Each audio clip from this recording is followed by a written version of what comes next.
When it comes to price, you probably couldn't find two Snapdragon 865 phones that are so radically different. At the one end, we have the Poco F2, and at the other end, the much more expensive end, we have the Samsung Galaxy S20 Ultra. In terms of performance, which one is actually faster? Well, let's find out. We have the Poco F2 Pro with the Snapdragon 865 on the left-hand side. We have the Samsung Galaxy S20 Ultra also with the Snapdragon 865 on the right-hand side. The Poco F2 is running in 1080p, whereas the Galaxy S20 Ultra is running in 1440p. So a difference in screen resolution, and that may have an impact when we get to the GPU test towards the end of this test run. But at the moment, it's looking pretty much neck and neck. They're kind of swapping between the tests exactly frame by frame. Let's have a look now as we're in this compression test.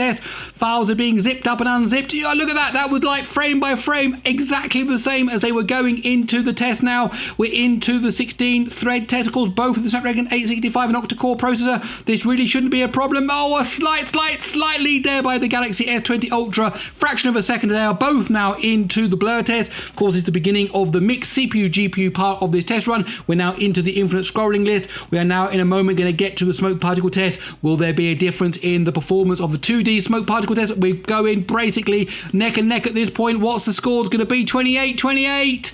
Yeah, 29 on the left. I saw there just as it exited the test. So it's pretty much neck and neck. But the Galaxy S20 Ultra was the first to get going on the Unity test. Started off quicker, and they're looking pretty much even as they go down to the valley now. Turn right, I would give a slight lead to the Poco F2 at this point. Yes, it's the first into the Unity test, and now the Galaxy S20 Ultra running in 1440p as the F2 Pro is now going down the path in the forest. Which one's going to go first? Which is it going to be? There we go. 1 minute 29.1 for the F2 Pro and 1 minute 31.5 for the S20 Ultra.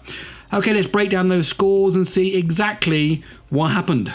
So as you saw there, a win for the Poco F2 Pro running in 1080p, 1 minute 29.1, and then 2.4 seconds later, the Galaxy S20 Ultra, 1 minute 31.5. We look at the CPU, in fact, a win by the Galaxy S20 Ultra by a fraction of a second, 38.7 versus 38.4. Then the tables are turned in the mixed CPU GPU test, 23.1 for the Poco F2 Pro, 23.3. So again, a fraction of a second for the Galaxy S20 Ultra. But the big difference, and the big difference being 1080p versus 1440p, 27.2 for the Poco F2, 29.6 for the Galaxy S20 Ultra, and when you add up all that, that means the F2 won with 129.1. My name's Gary Sims, this is SpeedTest G. I really hope you enjoyed this test between the Poco F2 and the Samsung Galaxy S20 Ultra. If you did, please do consider giving it a thumbs up, and if you like these kind of tests, why not stick around by subscribing to the channel.